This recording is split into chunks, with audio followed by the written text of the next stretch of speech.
Good day, netizens! Mainit-init na ang balita. Yamaha NMAX version 3 or yung tinatawag nilang TechMax na nandito na nga daw sa Pilipinas. Hindi na nga matahimik ang aking notification, messages at pati pagtatag sa akin. At pangungulit ninyo, netizens, na i-review na nga daw natin to. Sa hindi ko malaman dahilan bakit hindi kami naimbitahan.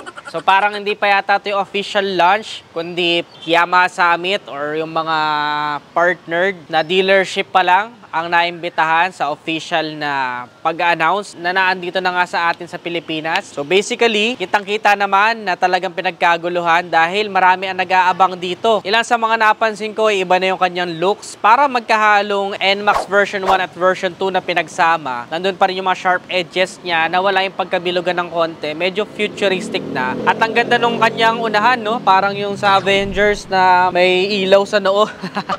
Para siyang may Infinity Stone sa noo kasi yung may projector lamp siya sa gitna. Kitang-kita na bagong-bago na yung face niya and meron pa ring LED na headlight of course at daytime running light. Nandun pa rin yung signature niya na windshield para sa ease of use habang hinaharap natin ang paspas ng hangin para sa aerodynamics. Tagtad na nga ng mga nag-post sa marketplace ng kanilang motor, mga lumang NMAX at yung mga current nila na motor dahil ibenta na nila. Bago nyo ibenta, naku, antayin nyo muna yung full review natin dyan, okay? This is just a quick impression. Para sa akin, napakaganda ng mukha niya. Pero maraming umaalma na mas maganda pa rin daw yung previous na NMAX na version 2. Marami rin naman nagkagusto sa bagong itsura na ito. Para sa akin, ito din yung kagaya na nangyari sa Sniper nung nilabas nila, di ba? Nung una, parang iniisip nila mas maganda yung dating Sniper. Hanggang sa unti-unti na nasanay na tayo doon sa bagong itsura at niyakap na ng ating mga netizens yung latest na design ng Sniper. At palagay ko yun din ang mangyayari sa NMAX eventually. Talaga magiging cool at astig na yan sa kalsada once na nasanay na tayo at na-digest na natin ang bago itsura niya. Isa sa nagustuhan ko sa kanya, yung taillight niya. Naging minimalist na lang. Maganda na yung dati pero parang mas elegante pa yung ngayon. Very minimalist. At napansin ko rin na meron na siyang TFT display na meron pa nga daw Garmin navigation. So, hindi mo na kailangan maglagay ng cellphone kapag umuulan, yung mismong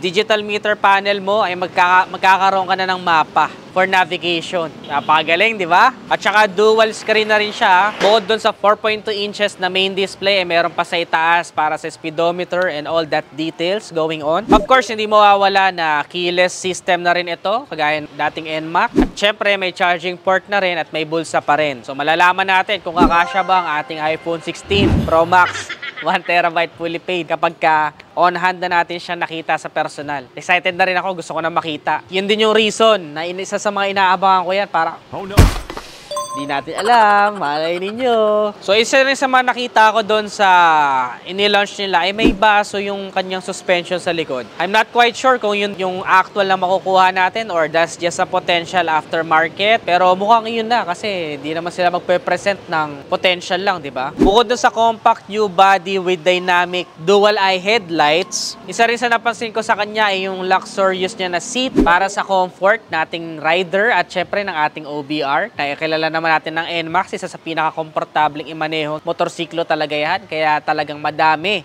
ang may NMAX sa kalsada ng Pilipinas. Best-selling nga sa kanyang category kung tutuusin. Siyempre, malalaman natin kung kaya niya bang i-live up yung hype. Pero wala na tayong duda dyan kasi subok na natin yan eh. Personally, own ko rin yung NMAX eh. Siyempre, itong version 3, looking forward din tayo dyan. Siyempre, hindi na mawawala yung traction control system para kapag madulas yung kalsada, may iwasan na sumemplang tayo. Papabagalin yung ikot sa likod kapag nadulas yun para mag-synchronize sa unahan at hindi tumuloy yung dulas mo. Stop and start system na andyan pa rin para mas tipid sa gasolina. Kapag hindi mo tinwist ang throttle, shutdown ng engine para makatipid sa gas at para less noise pollution as well. Pero syempre, meron pa rin itong Blue Core technology for more power and less fuel. Kaya nila to tinawag na NMAX Turbo kasi meron na nga daw advanced CVT or YE CVT and Turbo Y shift for more dynamic power delivery. Syempre, we will talk about that kapag official na nang inilaunch yung mga details niya sa media. At ayon nga sa bali-balita, magkakaroon pa nga ito ng iba't ibang driving mode, T mode and S mode. For better performance customization, syempre. Na dalawang variant pa pala yung pamimilihan natin, isang standard at isang TechMax. Kung maalala ninyo, yung kanilang T-Max na pangarap din natin na motor ay TechMax na rin yung tawag. So meaning to say, ito na talaga yung pinaka-latest na motorsiklo sa NMAX lineup na makukuha natin. Magkakapatid yan, di ba? Na ayon umano sa available na details and specifications sa social media ay kaya nito mag-produce ng 15.37 HP at 8,000 RPM. Habang 14.4 Nm at 6,500 RPM of torque naman. O diba? Panalo. Lalo siguro kapag nahawakan na to ng mga nag-upgrade ng CVT. At yung iba ay nagpaparimap pa. Pero stock to stock, stock is good. So ayun nga sa bali-balita, ang SRP daw nito para sa standard version ay 155,900 pesos. Habang tumataginting naman na 175,900 pesos yung TechMax version. Lahat ng information na narinig nyo ngayon ay i-confirm pa natin at ito yung ayon pa lamang sa mga available na information ngayon na nakakalap natin. Pero syempre, kapag nilabas sila official launch with partner media and vloggers, siguradong ibibigay ko sa inyo yung accurate na full review dito sa bagong-bagong NMAX version 3 TechMax. Siyempre, iba inaabangan din yung Aerox Turbo. So, isa rin yun sa inaay ko. Nakakalito lalo yun pag nilabas dito sa Pilipinas. NMAX or Aerox Turbo. Diba?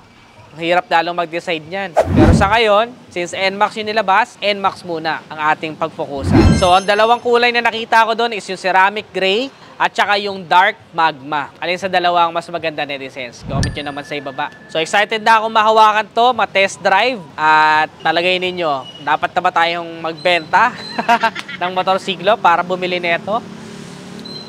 Alamin ninyo at antayin ang ating full review para malaman ninyo kung worth it bang ibenta yung current yung motor para bumili ng bagong NMAX TechMax. Again, this is Adriano. Make sure to follow this page para mapanood ninyo ang full review natin dyan. Give this video a thumbs up, subscribe, at huwag nyo kami kalimutan na i-visit dito sa aming Nedi Shop na located sa Santa Rosa, Laguna. Again, this is Adriano. Always keep it cool, ride safe always. Mainit-init na ng balita. Yamaha NMAX version 3 or yung tinatawag nilang TechMax na nandito na nga daw sa Pilipinas. Iba na yung kanyang looks. May projector lamp siya sa gitna. Compact U-body with dynamic dual eye headlight. Isa sa nagustuhan ko sa kanya yung taillight niya. Mas elegante pa yung ngayon. TFT display na mayroon pa nga daw Garmin navigation. Dual screen na rin siya. Keyless system na rin ito. May baso yung kanyang suspension sa likod. Isa rin sa napansin ko sa kanya ay yung luxurious niya na seat. Kilala naman natin ng NMAX, isa sa pinaka-komportable motorsiklo talaga yan. Hindi na mawawala yung traction control system, stop and start system na andyan pa rin. Meron pa rin itong Blue Core technology. Kaya nila ito tinawag na NMAX Turbo. Meron na nga daw advanced YE CVT and Turbo Y Shift for more dynamic power delivery. Magkakaroon pa nga ito ng iba't ibang driving mode.